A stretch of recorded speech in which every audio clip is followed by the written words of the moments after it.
Selamat pagi, Assalamualaikum warahmatullahi wabarakatuh. Berjumpa lagi dengan video pembelajaran matematika. Kali ini kita akan meneruskan materi yang sudah kita bahas pada pertemuan sebelumnya, yaitu tentang barisan dan deret, baik aritmatika ataupun geometri. Nah, pada kesempatan ini nanti kita akan membahas bagian deret geometri. Sebelum kita masuk ke deret geometri, kita akan mengulas sedikit materi pada pertemuan terakhir kita kemarin, yaitu tentang barisan geometri. Apa barisan geometri? Barisan geometri adalah barisan bilangan dengan perbandingan atau rasio antara dua suku yang berurutan selalu tetap. Jadi, akan ada kaitan antara barisan geometri dengan deret geometri yang akan kita bahas nanti, begitu ya.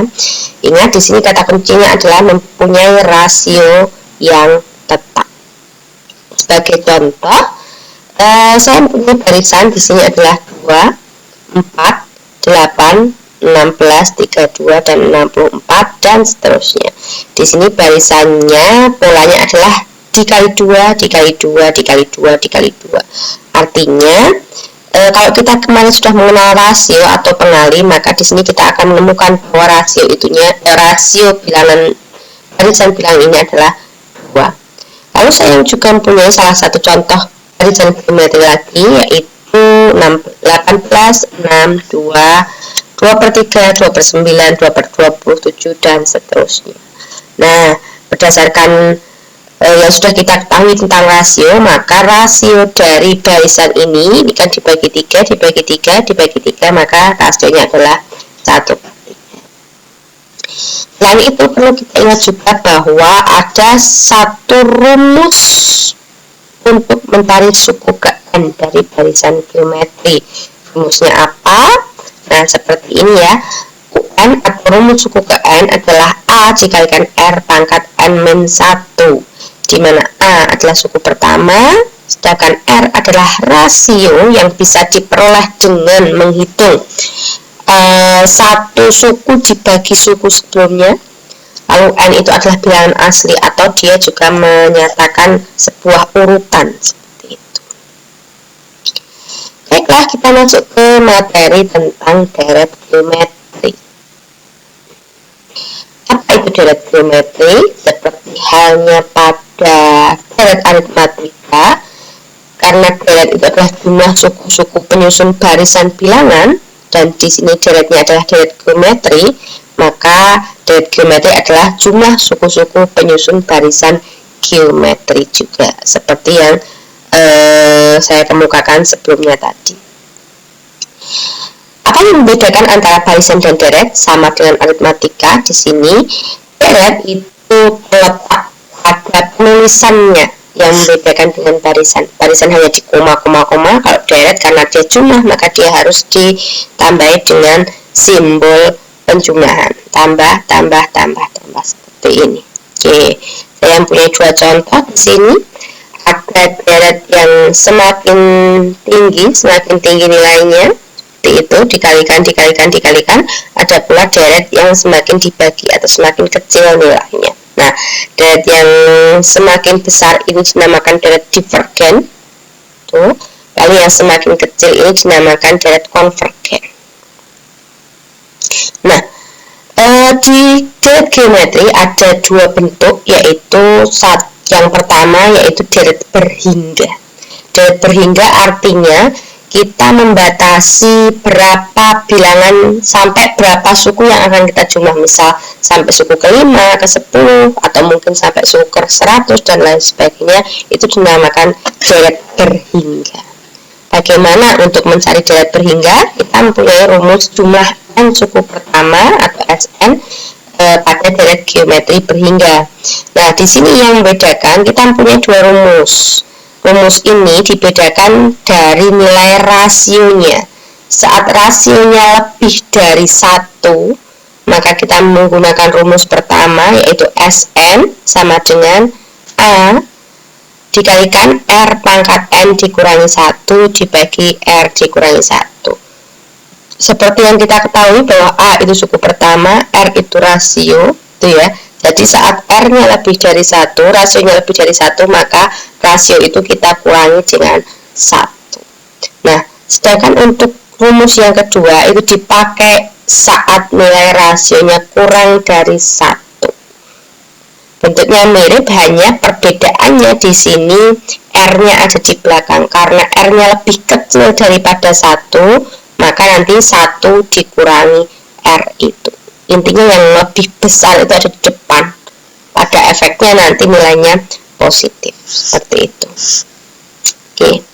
Kita lihat contoh untuk salah satu contoh untuk deret berhingga.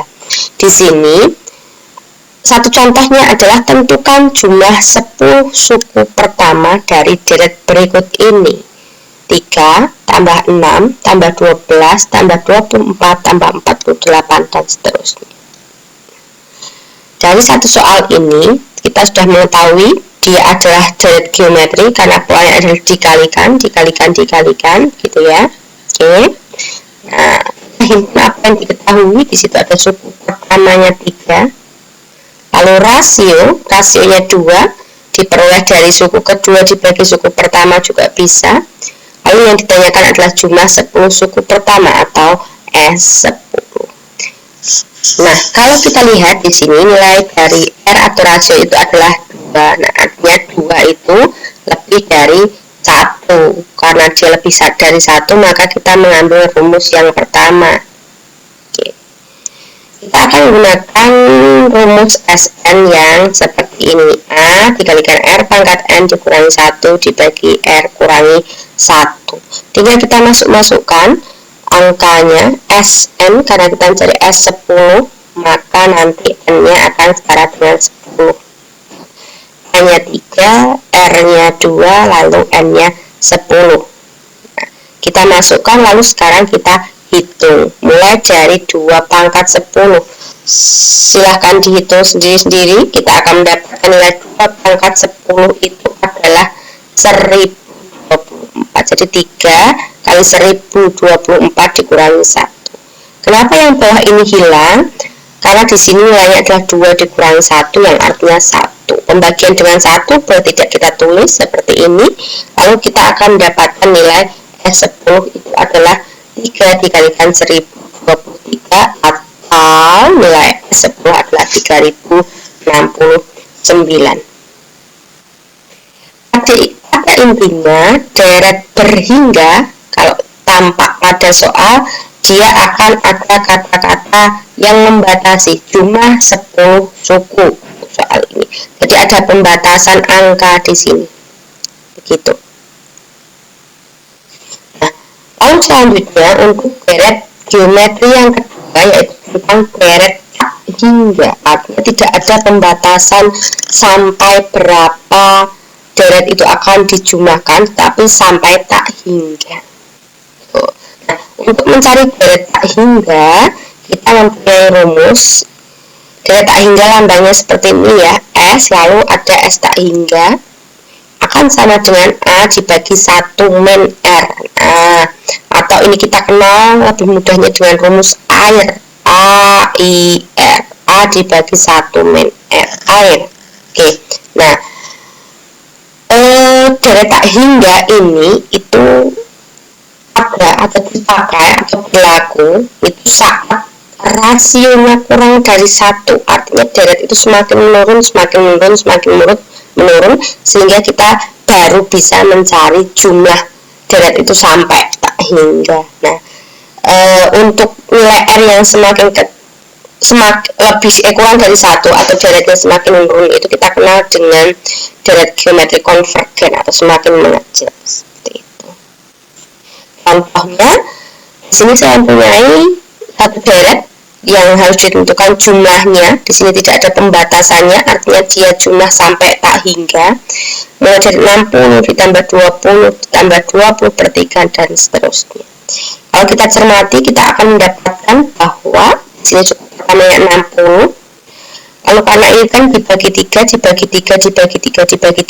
maka kita akan memperoleh rasionya itu sepertiga. Diperoleh dari misal 20 dibagi 60. 20 dibagi 60 itu akan sama dengan sepertiga. Lalu yang ditanyakan adalah S tak hingga atau jumlah tak hingga dari deret ini. Oke, kita sudah punya rumus bahwa S tak hingga atau jumlah deret tak hingga itu akan sama dengan air dibagi 1 min R. Kita tinggal masukkan angkanya. Jadi hanya di situ adalah 60, lalu 1 dikurangi rasionya adalah 1/3. 1 dikurangi 1/3 kita bisa mendapatkan 2/3. Jadi 60 dibagi 2/3, ingat trik SD, akan sama dengan 60 dikali 3/2. Bahasa Jawanya pengwalik, seperti itu ya. Oke, lalu kita akan mendapatkan 60, kita sederhanakan dengan 2 akan menjadi 30 dikalikan 3, jumlahnya akan menjadi 90. Nah, itu salah satu contoh deret tak hingga. Deret tak hingga yang lebih sering dimanfaatkan itu digunakan untuk menghitung panjang lintasan bola. Oke, misal di sini. Sebuah bola tenis dilempar ke atas setinggi 4 meter. Lalu kemudian bola tersebut terus memantul sampai akhirnya berhenti. Setelah dicermati, setiap kali bola memantul, tingginya itu menjadi 1/4 kali dari tinggi pantulan sebelumnya. Nah, kira-kira berapa panjang lintasan bola dari awal memantul sampai berhenti? Sudah diilustrasikan dengan sebuah gambar. Jadi kalau dia dilempar dari bawah gitu ya, dilempar ke atas, otomatis dari sini terus nanti dia naik. Kalau kita gambarkan lintasan, dia akan turun, naik lagi, turun, naik lagi, turun, naik lagi, turun. Nah, lalu ketinggiannya dia akan menjadi 1/4 dari ketinggian awalnya. Itu akan menjadi deret geometri. Namun perlu kita perhatikan bahwa setiap satu kali ketinggian itu dia akan dilewati 2 kali lagi, yaitu naik dan turun. Naik, turun, naik, turun, naik, turun. Jadi satu angka atau satu suku itu akan diulang sebanyak 2 kali. Oke. Nah, dalam hal ini sama halnya berarti kita saat mencari panjang lintasan bola yang dilempar ke atas sampai berhenti itu akan sama dengan 2 kali deret tak hingga, karena setiap sukunya akan diulang sebanyak 2 kali. Oke, karena deret tak hingga tadi A dibagi 1 min R, maka untuk panjang lintasan ini akan sama dengan 2 dikali A per 1 min R atau 2A per 1 min R boleh. Nah, pada soal ini berarti di sini 2 dikalikan hanya 4. Kita tahu di sini 4 ya, suku pertamanya, kalau tinggi pertamanya saat dilempar itu 4, lalu dibagi dengan 1 dikurangi 1/4. Nah, ini menjadi rasionya, 1/4 kali dari tinggi pantulan sebelumnya itu menjadi rasio. Nah, dengan demikian kita akan mendapatkan sama halnya dengan 2 kalikan 4 dibagi 3/4. Oke, trik yang lama yang sudah di sejak SD kalian kenal yaitu pengwalik itu akan menjadi 2 dikali 4 kali 4/3. Yang pembagi ini kita balik jadi 4/3. Dikalikan langsung 2 kali 4 kali 4 itu akan sama dengan 32, sehingga kita mendapatkan hasilnya adalah 32/3. Itu adalah panjang lintasan bola dari dilempar tinggi 4 meter sampai dia berhenti. Nah, ada kasus lain yang mirip dengan ini, masih dengan lempar lintasan bola, tetapi di sini kasusnya adalah bola tenis itu jatuh, bukan dilempar, tapi jatuh dari ketinggian 4 meter. Kasusnya di sini semua sama, memantul menjadi 1/4 kali tinggi pantulan sebelumnya. Jika ilustrasi yang awal tadi seperti ini karena dia dilempar dari bawah, nah sekarang kita bisa membuat ilustrasi bahwa dia itu jatuh. Jadi ada yang satu garis hilang di sini. Jadi bola itu mulainya dari atas turun, lalu memantul, mantul lagi, naik turun, naik turun, naik turun sampai dia berhenti. Nah, berarti jika ada satu satu elemen yang hilang di sini pada ini tadi adalah sama halnya dengan tinggi mula-mula atau lemparan pertama yang hilang tadi, maka kita bisa mencari panjang lintasan buoyan batu itu sama saja dengan 2 kali deret A hingga atau dikurangi dengan 1 kali A, karena yang berkurang hanya 1. Ini A nya tadinya ada 2, itu berkurang 1 gitu. Nah, sehingga akan jadi seperti ini. Pada soal ini kan sama dengan soal sebelumnya. Soal sebelumnya kita sudah menemukan bahwa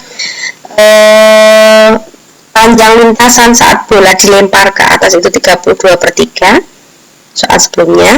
Nah, karena ini berkurang 1A, maka dia dikurangi 4. Nah, sehingga hasilnya kita samakan penyebutnya, lalu akan mendapatkan nilai 20/3.